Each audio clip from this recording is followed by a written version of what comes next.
Bonjour, bonjour à tous, bienvenue Facebook, bienvenue YouTube. Merci Seigneur encore pour ta parole. Merci mon Dieu mon roi encore de faire ce que tu veux. Merci Yahweh encore pour ta présence. Merci de m'honorer encore de partager ta parole. Que tu sois encore au contrôle, Père éternel, en ce moment. Et que moi je puisse m'effacer. Et que toi seul encore, tu sois présent. Que tu parles à qui tu veux. Et que tu fasses les choses comme tu veux. Au nom de Jésus. Amen. Bonjour à tous encore. Alors, bienvenue sur notre rubrique Méditons ensemble. Nous allons continuer la lecture sur l'histoire de Joseph. Toujours, j'espère que de votre côté, vous vous attelez aussi à lire, vous vous attelez aussi à les creuser, vous vous attelez aussi à évoluer. Parce que lire aussi, c'est évoluer avec le Seigneur. Lire aussi, c'est aussi rentrer en intimité avec le Seigneur. Et j'espère vraiment que vous faites aussi cet exercice pour vous. Vous savez, dans chaque chose que nous pouvons faire dans la vie, c'est d'abord personnel à nous-mêmes. La parole de Dieu, elle est d'abord personnelle. Donc celui qui cherche Jésus, le cherche d'abord en esprit et en vérité, en étant seul. On ne cherche pas Jésus avec 10 000 personnes. À la base, quand on commence d'abord à chercher Jésus, on le fait d'abord seul. Après, le Seigneur permet de faire des rencontres, rencontrer des gens, rencontrer des personnes que lui met sur notre chemin. Et ce n'est même pas à nous d'aller chercher, mais c'est de prier et de dire au Seigneur, me voici, je suis seul. Est-ce que tu peux m'aider de me faire rencontrer des bonnes personnes, des personnes qui pourront me faire évoluer, des personnes qui pourront me faire prendre conscience de ma marche, du ciel, de la mort, de la résurrection, du jugement, du retour de Jésus. C'est hyper important. Bon, pour toi qui passes ici, tu es sur Eau de Vie Édifie. Ici, c'est que des exhortations. Sans plus tarder, nous allons lire. Nous allons continuer la lecture, donc avec Joseph. Hier, on a lu les frères de Joseph complotent contre lui.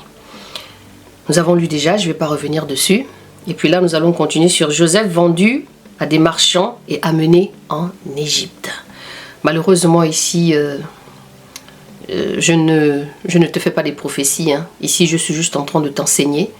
Et ici, on lit, tout simplement. Donc, la parole des livres d'abord.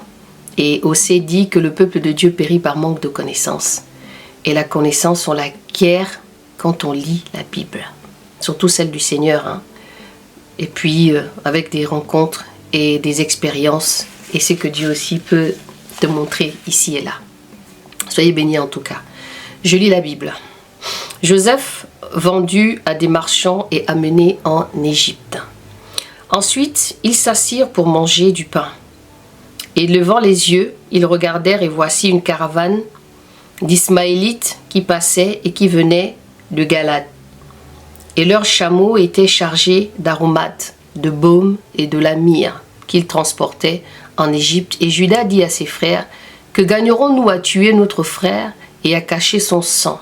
Et à cacher son sang.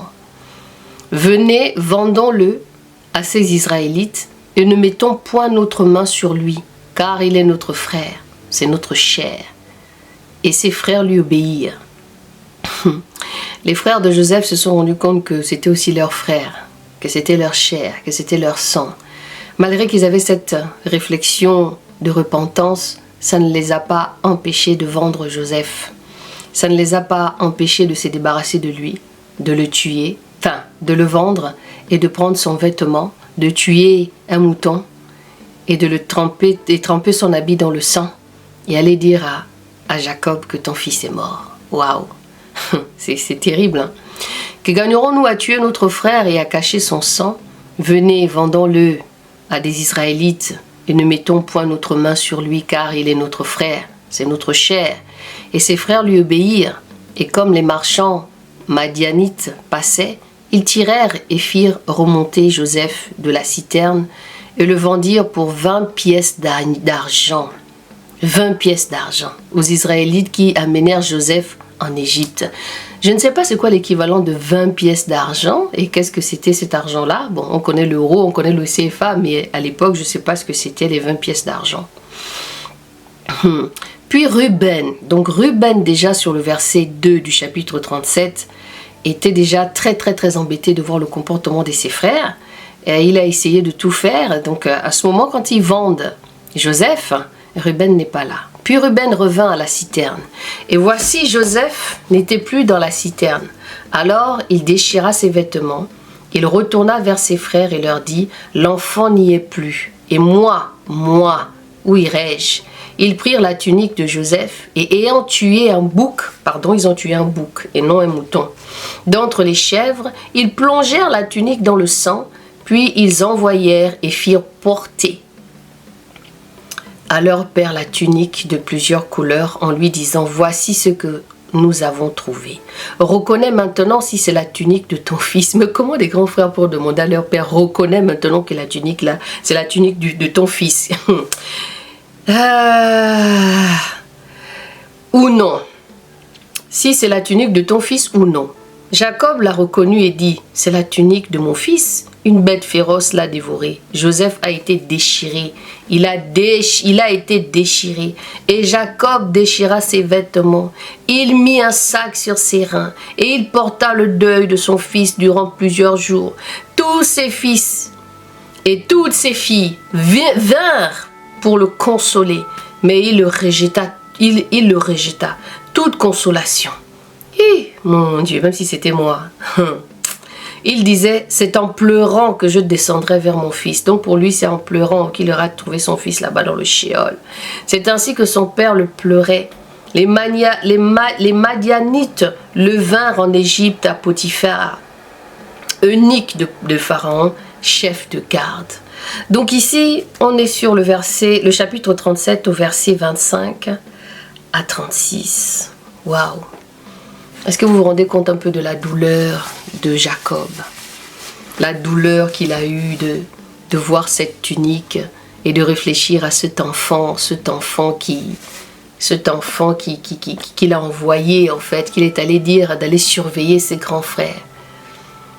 Et imaginez-vous la douleur d'un père quand on va lui raconter ça. Mais moi je me pose la question que les frères là étaient quand même assez culottés de venir. Quelle idée on peut avoir de tremper en fait la veste. Ils ont tué un bouc et puis le tremper dans la veste juste. Ils étaient animés par quoi en fait? Quelle est l'animosité qu'ils avaient dans le cœur pour pouvoir faire ce genre de choses? Quelle est cette colère? Quel est le degré de colère qu'avaient les frères de Joseph pour qu'ils puissent agir de telle sorte? Et en même temps, vous comprenez bien que cette histoire, en même temps, elle est très spirituelle aussi. Il faut comprendre le message de Joseph dans les profondeurs. Parce que ça devrait arriver aussi. C'est pourquoi nous lisons cette histoire, pour que nous comprenions en fait les sentiments. Parce que ça nous enseigne le sentiment. Ça nous apprend, je ne sais pas si ça vous apprend quelque chose pour vous qui me regardez, pour vous qui me suivez. Mais moi, depuis que j'ai commencé cette lecture, je me rends compte qu'il y a des choses que nous ne pouvons pas dire. Il y a des choses, nous devons des fois garder certaines choses personnellement à nous-mêmes. Parce que je me rends compte que les gens sont jaloux. Les gens en veulent toujours à certaines grâces des uns et des autres. Et la douleur comment on appelle ça, la douleur de Jacob dans cette histoire, il était quand même l'enfant de Rachel. Et vous connaissez l'histoire de Jacob et Rachel, hein, c'était la femme que lui il a voulu, et c'était la femme de la destinée, puisque ce sont ces enfants là qui ont été reconnus, hein, c'est frère Joseph plus son frère Benjamin, hein, mais c'est surtout Joseph que vraiment, parce que Joseph était enseigné par son père, il était auprès de son père. Donc moi dans cette histoire je suis en train d'apprendre aussi, et je me rends compte que il y a des choses que nous ne devons pas dire, même à nos proches, les plus proches, parce que souvent les gens ils ne comprennent pas le message. Donc c'est hyper important, j'espère que vraiment ça vous parle et que vous comprenez que nous devons garder certaines choses des fois pour nous et venir seulement nous concerter devant le Seigneur. C'est pas tout ce que nous recevons qui est bon à dire. Des fois il faut juste garder ça pour soi avec le Seigneur. Et au moment voulu les choses se font. Parce que regardez regardez comment il a souffert. Regardez un petit peu tout ce qui s'est passé par rapport à l'appel dans sa vie. Merci Seigneur encore pour ta parole. Merci encore Seigneur pour ce que tu as suscité dans le cœur de chacun. Merci encore mon Dieu, mon roi, parce que tu es Dieu et tu fais ce que tu veux. Merci encore de toucher les cœurs. Merci encore Père éternel de nous emmener dans ce que toi tu voudrais qu'on apprend dans cette histoire. Béni soit le Dieu d'Abraham au nom de Jésus. Amen. Ceci dit, je vous laisse et on se retrouve jeudi pour la suite de l'histoire et n'hésitez pas de méditer encore dans le nom de Jésus.